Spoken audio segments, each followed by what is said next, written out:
En esta segunda charla, denominada La importancia social del agregado de valor, lo tenemos a Javier González Fraga.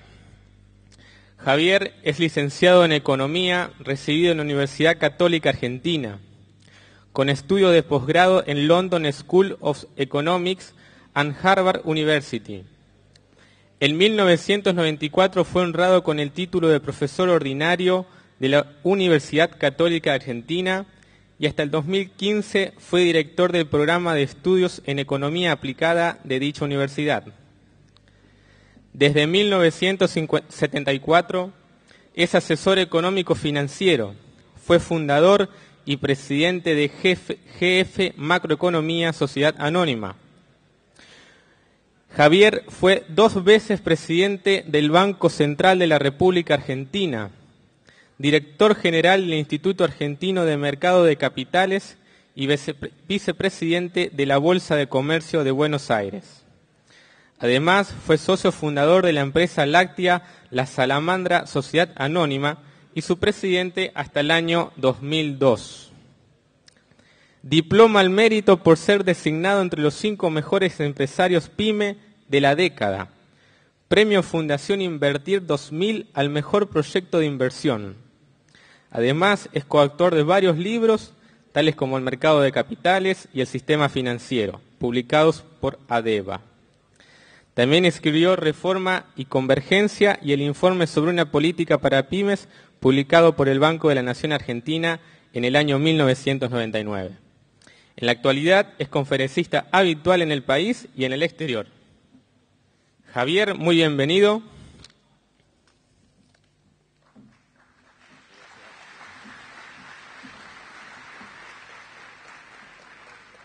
Bueno, muchas gracias. Para mí es un enorme placer encontrarme con ustedes, que son el futuro del país, y en un lugar que para mí es emblemático de la producción agroindustrial, como es la provincia de Santa Fe, y especialmente este enclave de Esperanza, que tiene toda una tradición en materia de producción.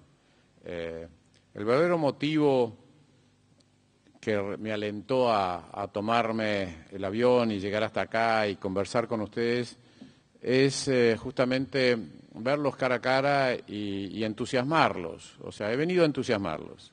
Más allá de darles algunos datos o algunos conocimientos, la intención mía es entusiasmarlos a que crean en que la Argentina puede ser una potencia agroindustrial.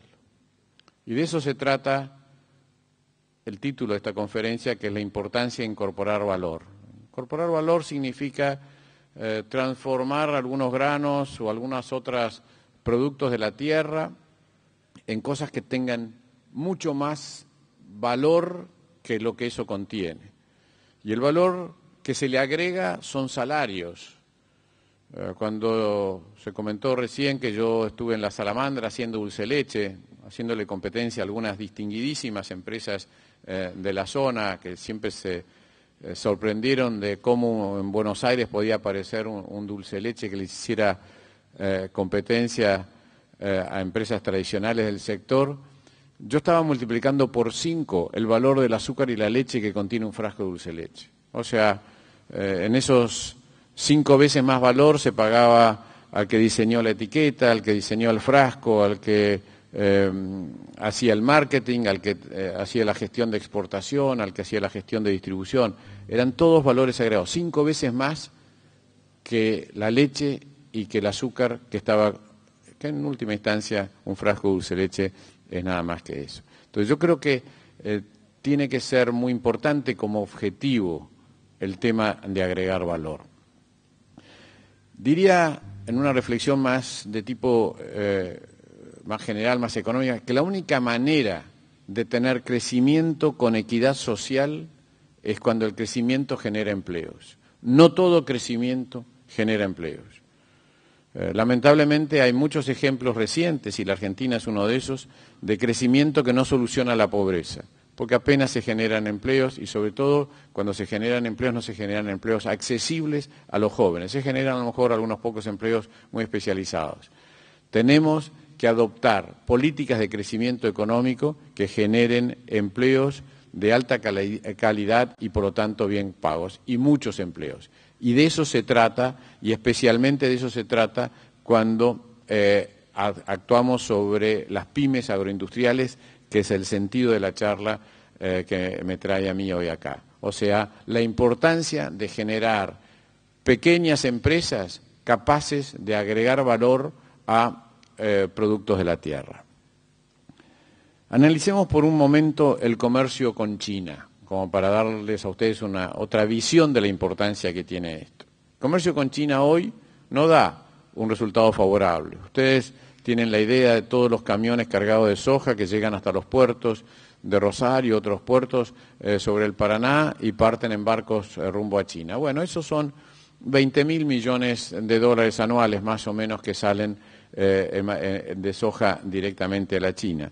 Pero de la China traemos 26.500 millones de dólares de productos que van desde textiles, celulares, plasmas y toda esta clase de cosas. O sea que ya la primera cuenta nos empieza a dar negativo. Esto no era así hace 5 años, pero ahora nos da negativo.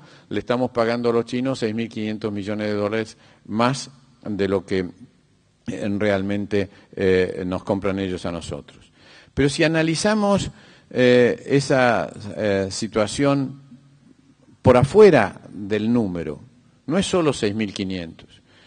El drama es que de los 20.000 millones que le mandamos, la soja nuestra no se diferencia en nada de la soja brasilera o de la soja de otros países productores. En cambio, los productos que estamos importando, todos tienen una marca, tienen un service, tienen una dependencia, tienen una publicidad. Entonces ustedes son adictos o favorecen la compra de tal marca o de tal otra y están diciendo yo sí quiero ese producto que viene de China, atrás de esa marca. Entonces, mientras lo que ellos nos venden está identificado y son procesos industriales, lo que nosotros le estamos vendiendo son productos primarios. Mucho se ha dicho últimamente sobre que se han revertido esa famosa regla de Prebisch del deterioro de los términos de intercambio. No es tan así. Lo que decía Prebisch, cuando uno lo mira detenidamente, es que hay más ganancia en los productos industriales que en los productos primarios, justamente por esto, porque los productos industriales se diferencian y genero una lealtad del consumidor y por lo tanto me permite una ganancia monopólica porque soy el único proveedor de ese producto con esa marca. Mientras que si me dedico solamente a vender trigo, maíz o soja, no tengo manera de ganar un centavo más que el productor brasilero y todos vamos a vender justamente al costo. Puede haber momentos, como en los últimos años, donde hay un exceso de demanda o una escasez de oferta, ustedes lo pueden ver de cualquiera de las maneras, y entonces los precios suben. Pero eso no impide que el día de mañana estos precios bajen. Hemos visto bajar los precios de los commodities agropecuarios. Ahora, ¿ustedes han visto bajar los precios de los autos? ¿Han visto bajar los precios de los plasmas? ¿Han visto bajar los precios de los productos industriales? Nunca. Entonces, tenemos que tener claro que sigue siendo cierta esa famosa premisa de Prebisch, que las verdaderas utilidades están asociadas a los productos con marca, a los productos diferenciados y no a esto. Sigamos con el ejemplo. Si le estamos vendiendo a China por 20.000 millones, le estaremos vendiendo alrededor de 36 millones de toneladas de soja. 36 millones de toneladas de soja, si tomo un rinde promedio, es algo que se produce en 12 millones de hectáreas. Y 12 millones de hectáreas más los trabajos alrededor, y son 25.000 empleos. O sea, lo que le vendemos a China de soja genera 25.000 empleos, estimándolo con alguna generosidad. Ahora, las importaciones, y que yo la pongo en términos, por ejemplo, de bienes industriales promedio, me está generando algo así como 100.000 empleos. Entonces, yo puedo decir, el comercio con China me cuesta 6.500 millones de déficit, y eso es algo que no es tampoco insoportable. De hecho, a lo mejor lo compensamos con el superávit que tenemos con otros países, o en última instancia lo pagamos con la reserva del Banco Central. Pero si yo digo que nos está generando un déficit de 75.000 empleos, ya el tema cambia, porque lo que nosotros producimos genera 25.000, pero lo que importamos genera 100.000 empleos que si no lo importásemos lo podríamos hacer acá. peor, mejor, lo que ustedes quieran, pero lo cierto es que el déficit es mucho más importante cuando lo medimos en términos de empleos que cuando lo medimos en términos de millones de dólares. Por eso creo que el tema no es solamente una cuestión de dólares, es una cuestión fundamentalmente de empleo. Si nosotros fuésemos capaces de transformar esas 30 y pico millones de toneladas en pollos, en cerdos, en lácteos, en otros alimentos vinculados al procesamiento de la soja, vamos a generar 300.000 empleos, exactamente con las mismas 36 millones de toneladas. Entonces, ya acá empieza a cambiar un poco. No solamente en el intercambio estamos perdiendo 75.000, generando 75.000 desocupados, sino que estamos dejando de generar 300.000 empleos. Ese es el desafío. El desafío es procesar la materia prima. Yo esto se lo decía al entonces gobernador Wiener hace muchos años, a su ministro Seara. No estemos orgullosos de los barcos que cargamos. Pensemos en todo lo que no estamos cargando, de pollos, de lácteos, de carnes sofisticadas, de carne de cerdo, de jamones, de todo lo que podemos hacer con esa soja. ¿Por qué estamos dejando que lo hagan los chinos allá? Obviamente, ustedes me dirán, bueno, los chinos te ponen las reglas del juego. Y hasta por ahí, porque los brasileros exportan el 74% de la soja sin procesar, nosotros el 94%. Y Estados Unidos exporta solo el 48% de la soja sin procesar. O sea, el tema no pasa solo porque los chinos lo quieran. Tenemos que convencer a los lobbies y a las corporaciones cerealeras que tenemos en nuestro país, que están muy contentas exportando la soja sin tomarse el trabajo de procesarlo o sin atender al mercado interno, entonces que podría querer procesarlo. Entonces lo que hace falta es una política de Estado. Esto no pasa espontáneamente. Necesitamos una política de Estado que sepa negociar con los chinos y decir, fantástico, llévate 10 millones de toneladas de soja, pero me tenés que comprar también algunos pollos y algunos cerdos y así impulsar el crecimiento. Brasil, gracias a eso, hoy es una potencia agroindustrial. Pero Brasil de 25 años atrás no pensaba ser una potencia agroindustrial. Fue Fernando Henrique Cardoso el que se dio cuenta, antes que Lula y antes que Dilma, que si Brasil seguía por su tendencia y sus objetivos de transformarse en una potencia industrial, con industria pesada, con siderurgia, con petroquímica, con todo eso que llenaba de emoción a los militares que estuvieron hace 40 y 50 años en el poder, tanto en la Argentina como en Brasil y en muchos otros países, y entonces hablaban de las industrias de base, todo eso. Eso era cierto hace 50 años atrás, cuando no había posibilidad de comerciar acero, comerciar petroquímica, y entonces estas industrias eran estratégicas en un mundo dividido y en un mundo de islotes comerciales. Pero hoy en día hay un excedente en el mundo de producción de siderurgia, de petroquímica, de plásticos, de todo este tipo de cosas. Y si te animás a pagar un centavo más, tenés todo el abastecimiento que vos querés. Y ahí fue cuando Fernando Henrique dijo, yo no quiero competir con China, yo quiero abastecer a China, y por lo tanto reorientó la política de su país a transformarse en una potencia agroindustrial. Y hoy son los principales exportadores mundiales de pollo, son los principales exportadores mundiales de carne, cuando tenían en 1960... Argentina y Brasil teníamos el mismo stock ganadero, alrededor de 50 millones de cabezas. Hoy la Argentina sigue en 50 y pico millones de cabezas y Brasil tiene 200 millones de cabezas de stock ganadero y por lo tanto se ha transformado en el principal exportador de carne. Ustedes me dirán, bueno, pero no es tan rica como la nuestra, a nadie le importa eso. Ya casi no hay diferencias porque la calidad de la carne se le da en el tratamiento final. En cambio, nosotros nos hemos quedado abasteciendo solo casi el mercado interno, mientras que Brasil es el gran proveedor de carnes del mundo. Entonces, yo creo que tenemos que entender la importancia de la agroindustria. La importancia de la agroindustria es mayor hoy a la importancia de otras industrias que tienen mejor fama o chimeneas más altas.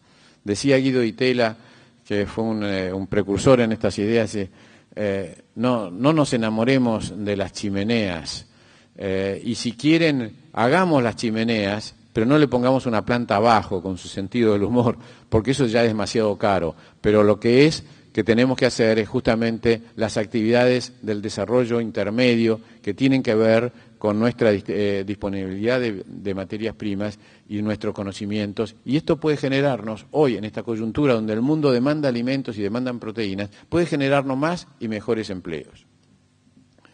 Yo quiero recordarles algo que la gente se sorprende cuando lo repito, que en un cajón de manzanas, y hablo de un cajón de manzanas porque es donde hice el cálculo hace ya muchos años, hay más mano de obra incorporada que en un televisor. Y ustedes se preguntarán, bueno, ¿por qué? Y porque la manzana hay que seleccionar la mano, se extrae del árbol a mano, se pone en una caja a mano. Habrá alguna mecanización en algún lado, pero sigue habiendo una gran necesidad de expertos frutícolas en el embalaje de las manzanas. En cambio, en un televisor, con la tecnología actual, es puro capital intensivo. Ya casi no hay una persona. Hay una persona solamente para poner la caja a un costado cuando está llegando, a lo mejor ni siquiera en algunas fábricas. Todo lo hacen los robots. La Argentina paga más caro los televisores desarmados para armarlos en Tierra del Fuego que lo que valen terminados. Porque el robot te lo termina y te lo pone en una caja y para la Argentina hay que desarmarlo nuevamente para que lo vuelvan a armar acá en Tierra del Fuego. Algunos de ustedes se preguntarán dónde está la lógica de contribución de valor en eso, y tienen razón en preguntárselo. Son solamente disposiciones para justificar algunos empleos en el sur que yo vengo cuestionando hace muchos años, porque creo que sería mucho mejor que el sur disfrute de mucho mejor nivel de vida vendiendo la centolla, vendiendo los excelentes pescados, con el turismo y con todas las actividades que tiene para ofrecer, y no armarnos una industria totalmente artificial en el sur del país. Entonces, empecemos a valorar lo que es un cajón de manzanas, lo que es un lácteo, lo que es un queso, lo que es un yogur, lo que es una carne especializada, lo que son todo este tipo de cosas, un vino, un aceite de oliva. También pasan por los muebles, la utilización de la riqueza forestal, que es muy importante en Esperanza.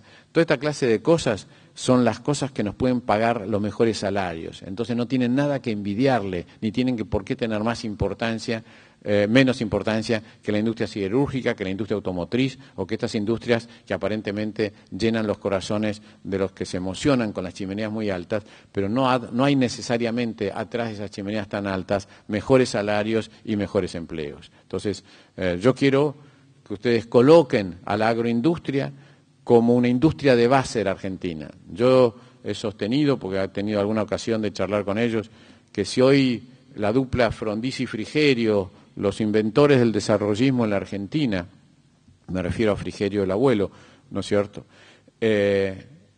viviesen en nuestro contexto económico local e internacional, revisarían sus definiciones de industria de base. Y estoy seguro que pondrían a los lácteos, pondrían a los vinos, pondrían a los aceites de oliva, pondrían a las carnes, a los pollos, como las industrias de base de la Argentina. Porque son las industrias que nos pueden hacer crecer. No hay una predefinición. Suiza, a lo mejor en Suiza la industria de base es el reloj o el turismo, y no tiene por qué ser malo porque es lo que le permite pagar los mejores salarios. Entonces nosotros tenemos que entender que las industrias de base, aquellas que tenemos que alentar y estar orgullosos de fortalecer y de impulsar, son las industrias que nos pueden pagar los mejores salarios y las que pueden competir en mejores condiciones con el resto del mundo.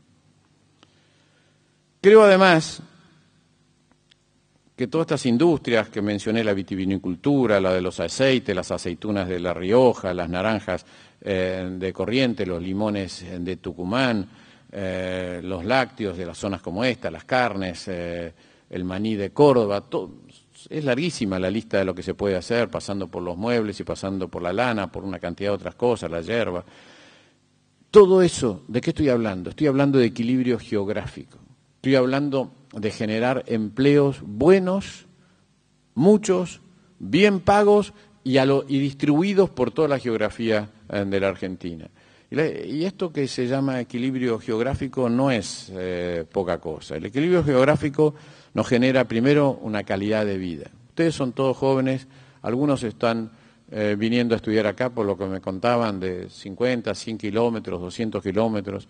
Saben lo que significa el desarraigo.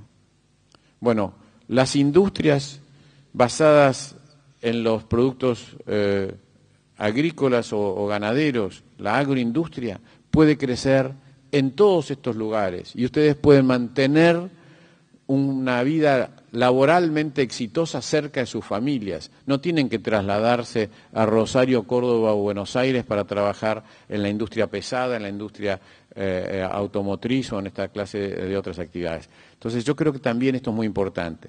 O sea, la calidad de vida que genera empleos que se distribuyen a lo largo de todo el país. Evitamos los costos de las grandes ciudades. La gente que se acumula en las grandes ciudades genera enormes costos de salud, de policía, de seguridad, de infraestructura. Es cada día más caro y es peor como se vive en esas aglomeraciones. Y también, y déjenme decirlo porque también estoy en la política, mayor calidad de la democracia. Las democracias se distorsionan cuando hay estos populismos y estos clientelismos propios de las grandes ciudades, donde ahí se despersonalizan y empieza a haber todos estos vicios de las democracias débiles como es el populismo y el clientelismo. No estoy pensando solo en productos, yo creo que también hay servicios. El turismo rural es algo que está creciendo.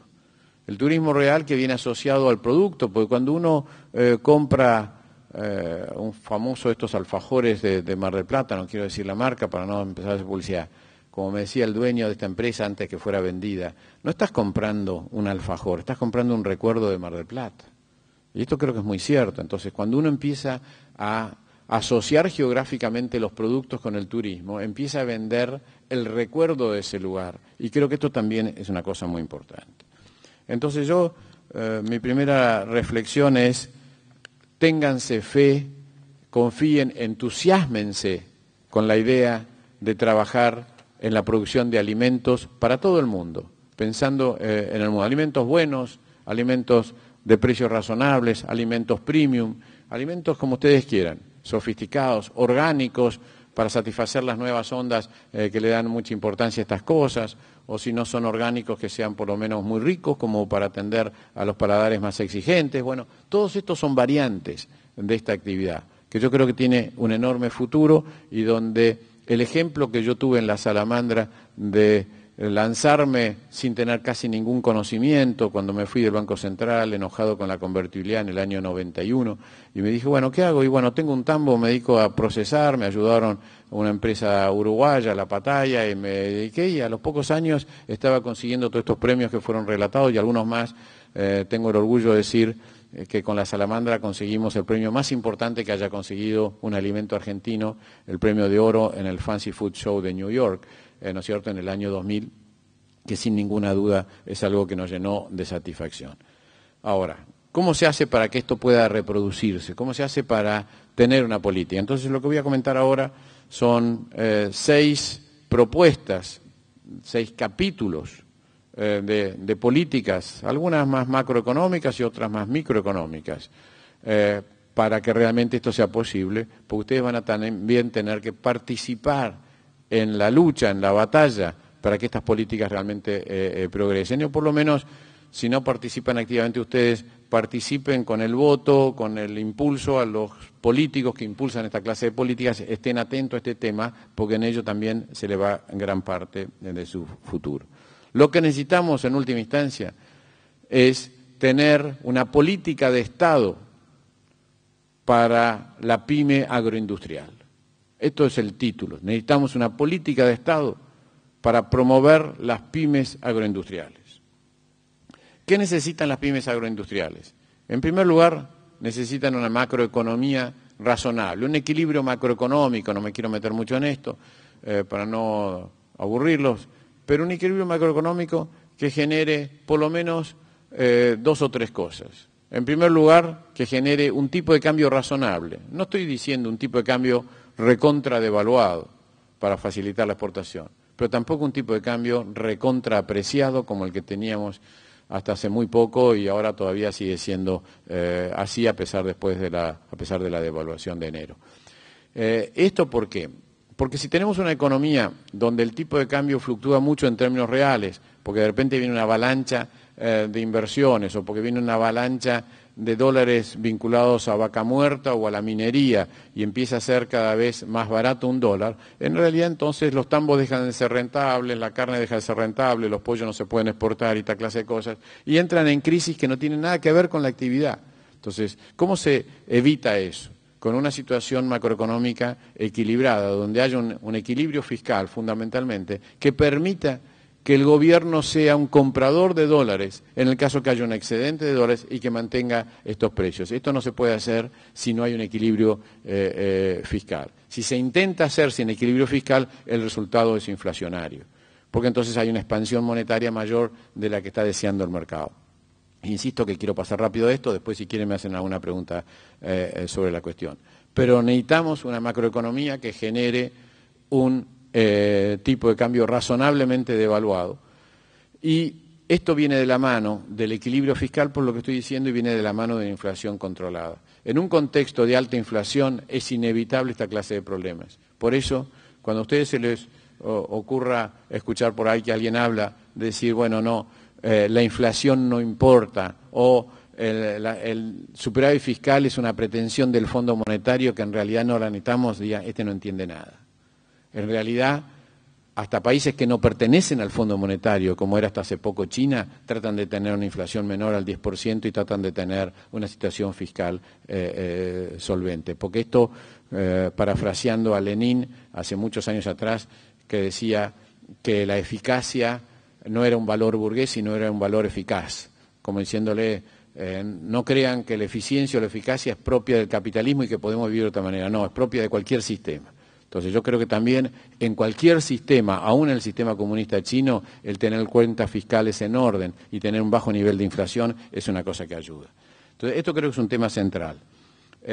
No permitamos fiestas de consumo, ya sea con música de izquierda como la que hemos tenido en los últimos años o con música de derecha como la tuvimos en los 90, pero son iguales. La misma fiesta de consumo que te hacen creer que tu salario alcanza para comprarte un plasma, un auto, etcétera, etcétera, y al final te das cuenta que atrás de ese atraso cambiario hay una implosión de las actividades productivas, hay un perjuicio para los que realmente exportan y termina habiendo desempleo y colapso. Lo vivimos en los 90, lo vivimos ahora, lo estamos viviendo ahora. Entonces, entendamos que tenemos que auspiciar y felicitar y aplaudir el aumento del salario real, tanto en términos reales, en pesos constantes o en dólares. Nadie puede estar en contra de eso, pero no más allá de lo sustentable, no a costa de la eliminación de empleos o de la pérdida de competitividad en las actividades exportadoras.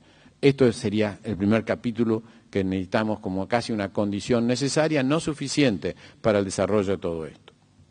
Pero entrando ya en la particularidad, las pymes agroindustriales necesitan una menor presión tributaria.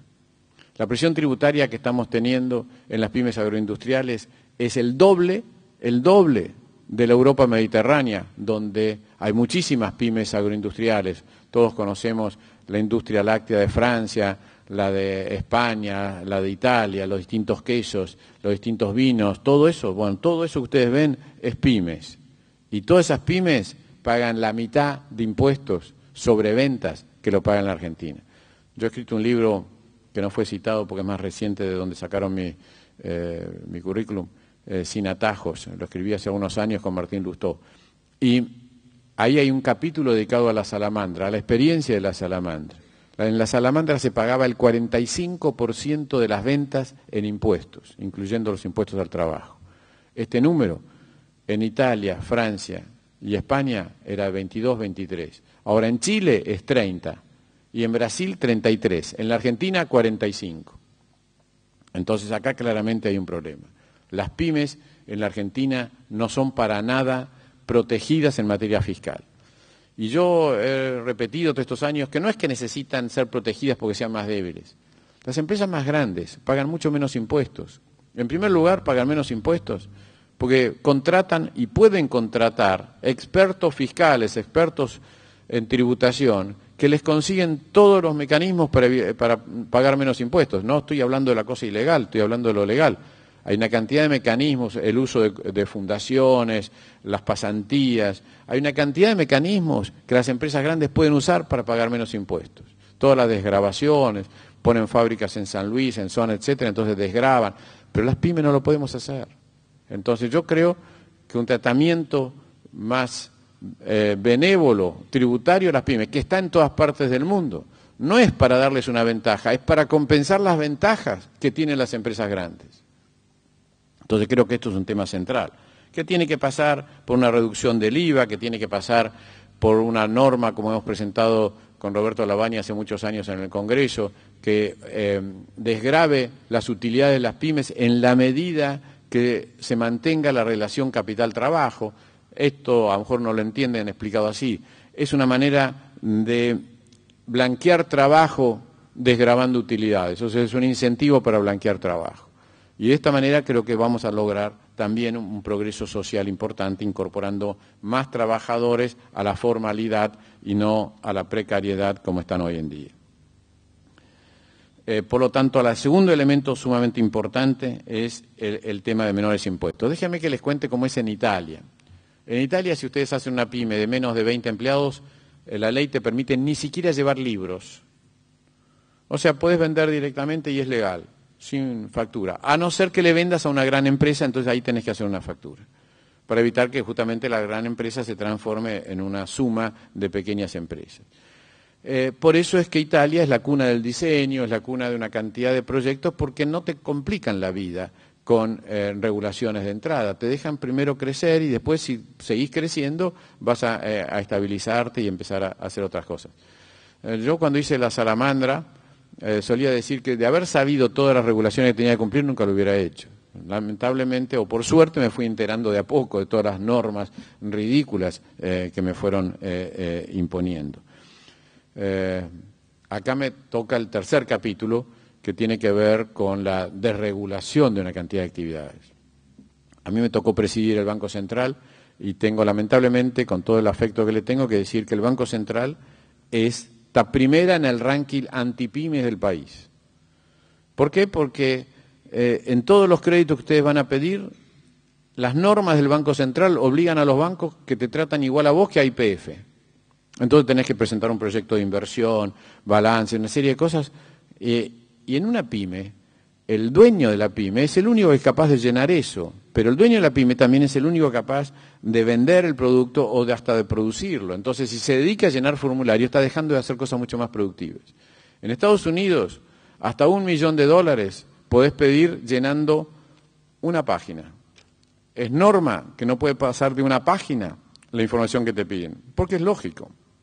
En realidad, si te querés hacer una planta láctea, lo que vas a tener que decir es en qué zona estás, cuántas vacas tenés, qué cantidad de hectáreas, cuáles van a ser tus productos. O sea, la proyección de utilidades la sabe hacer la computadora que tiene el banco, porque ya tiene el modelo de eso. Simplemente le pone tus datos y la deuda que vos tenés y ahí ya calcula si lo vas a poder repagar. Eso es el SBA, la administración de la pequeña empresa en Estados Unidos, por la sigla en inglés, que se dedica a prestarte hasta el primer $1 millón para que vos realmente puedas montar. Si después querés un segundo millón, bueno, vas a ir a los bancos y tendrás que dar una explicación adicional.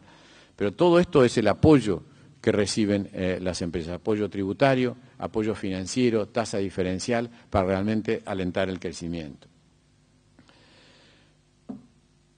El tema de la desregulación que toqué, mencionando el Banco Central, me lleva al segundo organismo más antipyme que tiene este país, al que le tengo un poco menos de cariño, que es el SENASA. El SENASA está manejado por el lobby de las empresas grandes.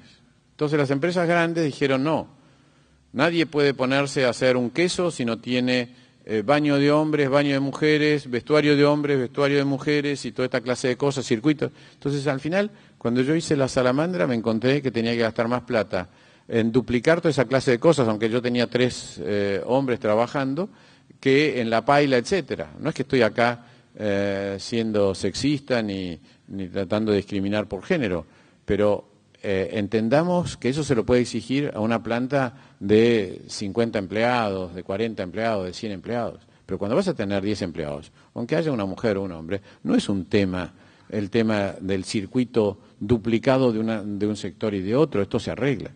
Ahora, yo tenía esta sospecha y me dediqué después con el tiempo a recorrer pymes lácteas queseras de Inglaterra, de Italia, de Francia y de España.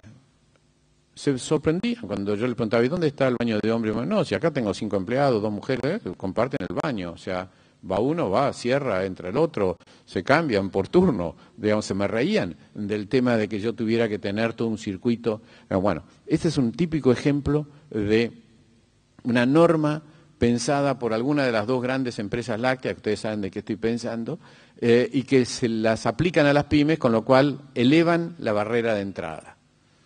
Les voy a dar otro ejemplo. Hay uno de los quesos más famosos del mundo, se llama el brie, el queso brie. Ustedes habrán oído hablar del queso brie, ese que viene generalmente en forma de triángulo. Debería venir en forma de triángulo porque es una plancha redonda más o menos grande y que se corta así en triángulos. El mejor queso brie, el original, el denominación de origen, se llama Brie de Meaux. Queda al oeste de París, unos 100 kilómetros cerca de donde está Euro Disney. Para poder decir que es Brie de Meaux, como denominación de origen, es norma obligatoria que la cuajada se saca de la tina con una pala de madera. No les dice nada a ustedes. ¿Saben qué es lo que le tienen que decir? Por lo tanto no puede ser mecanizada y por lo tanto no puede ser hecha por grandes empresas. Es una manera de preservar una tradición que alguno dirá, bueno, pero la madera contamina. Cuando vos estás trabajando, el quesero se va a encargar de que no contamine nada porque si no se le pudren los quesos. O sea, olvídate, por ahí no vas a tener el problema. Pero vas a estar protegiendo una actividad para las pequeñas empresas. Te vas a asegurar que el queso brie no lo hagan ninguna de las grandes lácteas francesas, sino lo van a hacer los millones, no millones, los cientos de empresas pequeñas dedicadas a eso. A lo mejor ustedes habrán visto una prueba de esto. Ustedes han visto también como el brie está el camembert y tiene esas cajitas de madera redonditas y hay gente que las colecciona. ¿A ustedes se les ocurriría coleccionar potes de yogur acá? No, porque después de 5 ya los tienen todas las marcas. Bueno, el motivo por que se coleccionan las cajitas de camembert es porque hay cientos y porque no participan de ese negocio las empresas grandes. Nuevamente, una política donde entiende que las pymes es distinta que las grandes y establece una desregulación. Y como me lo explicaba un francés, sabemos que el quesero artesanal que maneja una pyme va a tener un enorme cuidado en que su queso sea de excelencia y por lo tanto preocupate más por el queso de la gran empresa láctea, toda mecanizada, toda de acero inoxidable, que no por esto aunque tenga una pala de madera. O en el caso de la mozzarella italiana, que también me dediqué a producirla, que se llama mozzarella, solamente ahora ha cambiado un poco, cuando se terminaba a mano. Y dice, bueno, pero ¿por qué tiene que ser a mano? Y bueno, porque eso era solo susceptible de ser hecho por pequeñas empresas. Entienden lo que es la inteligencia aplicada a la regulación. Nosotros tenemos exactamente al revés. Las normas nuestras están todas dictadas por las empresas grandes para que no aparezcan empresas chicas. Entonces también tenemos acá que estar atentos en ese tema. También hay muchas otras normas que hay que eliminar. Yo hablaba recién por una radio, hablaba de las trabas a la exportación de lácteos. Toda esta política que hemos tenido llamada de la mesa de los argentinos fue un gran fracaso. No es culpa del productor agropecuario el hambre de algunos argentinos, que es importante, hay no menos de un 20% de la población que a lo mejor sufre de necesidades básicas insatisfechas. Pero no es responsabilidad de los productores agropecuarios. La Argentina está llena de alimentos de punta a punta. Te desafío a que me digas qué localidad no tiene un supermercado lleno de alimentos. Entonces el problema no es el hambre, el problema es la falta de plata para comprarlos.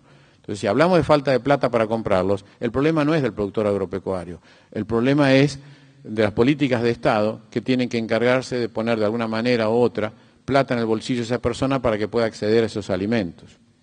Y tiene que preocuparse para que los chicos pobres no tengan que pagar 9 pesos por un litro de leche, porque hay una obligación de ponerlo en un sachet de plástico y hay una obligación de recorrer ciertos sistemas de distribución, cuando el tambero está apenas recibiendo 2,50 pesos. Yo hace 20 años que vengo peleando para que se habilite la venta de leche suelta en las localidades pequeñas. que no va a generar ninguna epidemia. Mucho más epidemia y mucho más desnutrición genera la incapacidad de comprarle leche a un chico pobre que al final termina tomando una gaseosa o un jugo sin ninguna vitamina porque no pueden pagar el litro de leche. Entonces, ¿de qué sirve que me cuiden, que no me contamine y que la tenga que comprar envasada?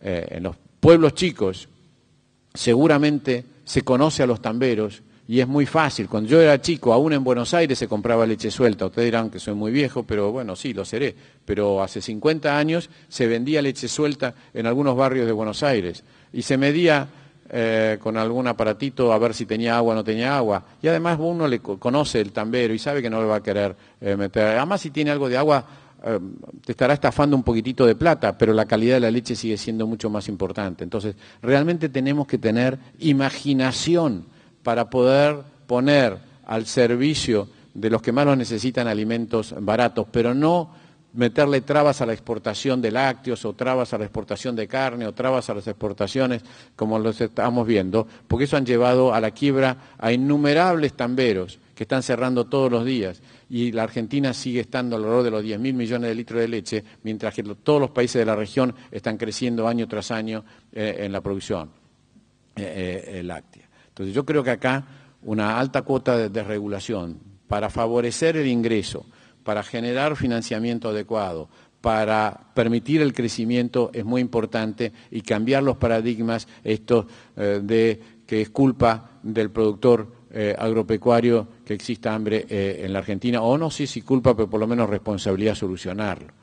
¿Cuál es el mensaje que nos manda? Que nos tenemos que dedicar a criar caballo de polo o arándanos, porque no está en la canasta familiar, en lugar de hacer carne, leche o pan, que es lo que realmente nos llena de satisfacción como productores. Yo sigo siendo productor y esto creo que es muy importante. Entonces creo que estos son temas también centrales que forman parte de una política agroindustrial para pymes. El tema de la infraestructura es un tema sumamente importante.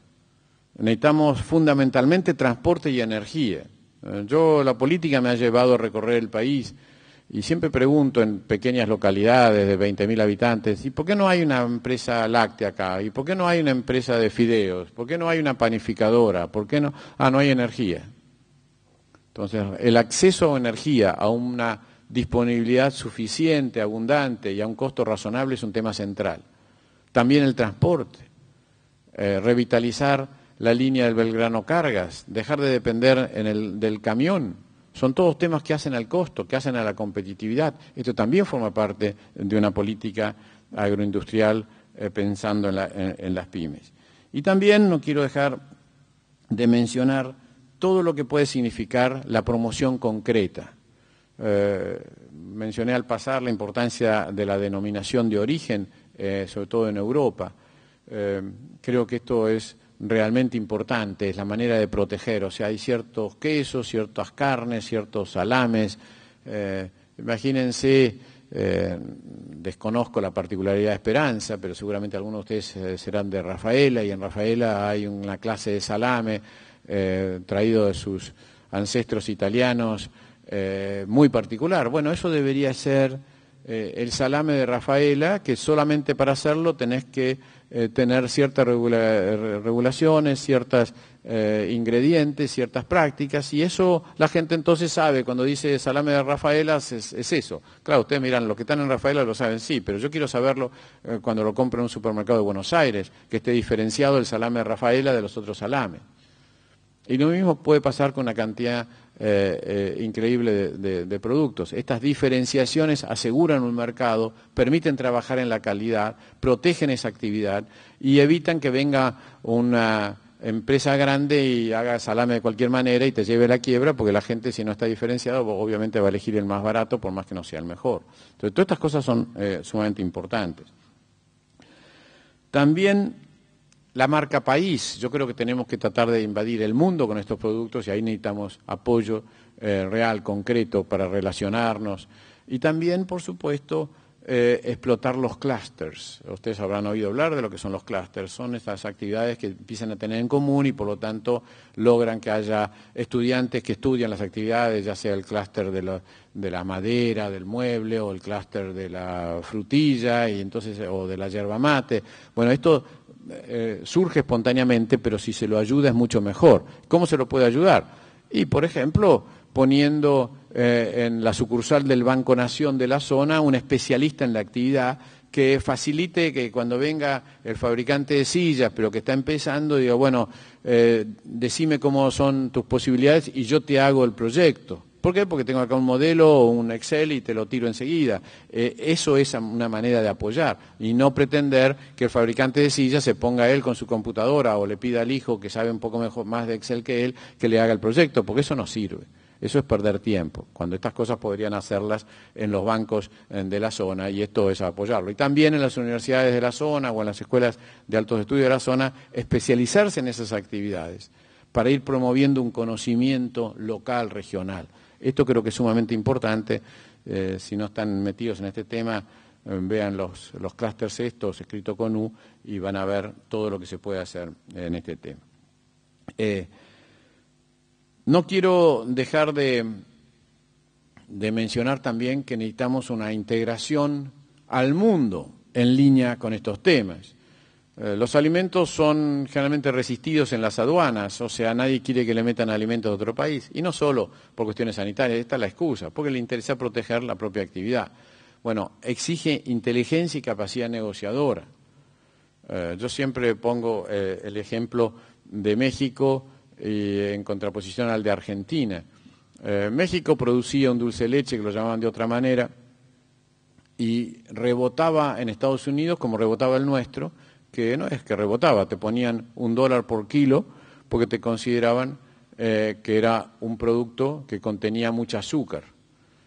Bueno, México le buscó la vuelta y logró sacarlo del rubro de azúcar y ponerlo como una mermelada, y de esa manera, en la integración de México en el ALCA, logró vender, y hoy está lleno de productos similares mexicanos que se venden en Estados Unidos. Sin embargo, los productos argentinos siguen sufriendo esa penalización que prácticamente lo saca del mercado, porque $1 por kilo realmente pasa a ser insoportable. Bueno, esto es producto de negociación. La Argentina se ha enamorado de Mercosur y ha hecho de esto una unión aduanera, y esto fue un terrible error. Tendríamos que haber hecho un tratado de libre comercio y hacer como Chile. Chile tiene 28 tratados de libre comercio que lo hacen el país mejor integrado comercialmente al mundo, pero no tiene ninguna unión aduanera. Las uniones aduaneras son palabras mayores. Lo logró Europa después de 30 años de negociaciones entre los distintos países europeos de donde se establecía tal petroquímica o tal industria química o tal industria automotriz o tal siderurgia, y fueron discutiendo y así elaborando un continente que podía después integrarse en una unión aduanera, porque ya habían distribuido las actividades durante los 30 años anteriores. Yo explicaba esto en una charla hace varios años atrás, y un europeo me dijo, además de 30 años, teníamos 300 años antes de pelearnos en guerras. Entonces, cuando hicimos el Acuerdo de Roma en 1960, que fue la piedra basal de la Unión Aduanera de 30 años más tarde, lo hicimos no es solamente para mejorar el comercio, sino para evitar una tercera guerra europea. O sea, había una larga lista de antecedentes que llevaban a la importancia de ceder posiciones justamente por un objetivo superior que era la paz. Nosotros, en cambio, de la noche a la mañana, entre Botafogo y Cavallo, decidieron en los años 90 hacer un tratado con Brasil de unión aduanera, que por supuesto que no va a funcionar ni ha funcionado, pero significa hoy una traba, porque culpa de que somos una unión aduanera, la Argentina no puede cerrar un tratado con la Unión Europea donde vamos a privilegiar y defender nuestros intereses. Tenemos que ir de la mano de Brasil, que obviamente Brasil, mucho más grande que nosotros, cede las cosas que perjudican a Argentina y trata de defender las que le perjudican a ellos. Entonces yo creo que también acá hay un tema de una política internacional. No lo quiero abrumar más, creo que ya he hablado bastante. Quiero volver al comienzo. Tengan confianza en que la agroindustria y sobre todo las pymes agroindustriales pueden ser la industria de base de la economía argentina. Y ustedes están muy cerca de ser actores principales de esta actividad, por la zona, por la vocación de ustedes, por la especialización que están tomando. Todo el tema de los agronegocios, todo el tema de los alimentos, todo esto es lo que hoy puede crecer más en la Argentina, lo que nos puede generar los mejores y los mayores salarios. Y como dije en su comienzo, también la distribución geográfica de eso, que permitamos hacerlo sin perder nuestra calidad de vida, sin tenernos que irnos a vivir a las grandes ciudades, a miles de kilómetros del resto de la familia. Por lo tanto, creo que se justifica el que haya venido acá a charlar con ustedes, fundamentalmente por esto, para entusiasmarlos, para apasionarlos, para mostrarles mi pasión que la he tenido por estos temas en los años 90 y que creo que esto es posible. Muchas gracias.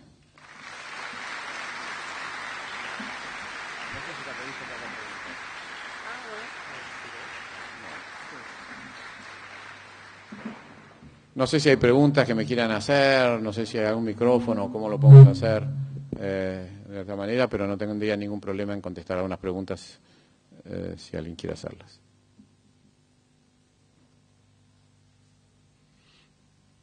¿O no se entendió nada o fui demasiado claro? Bueno, muchísimas gracias. Javier, en nombre de la comisión organizadora te queremos hacer entrega de un presente.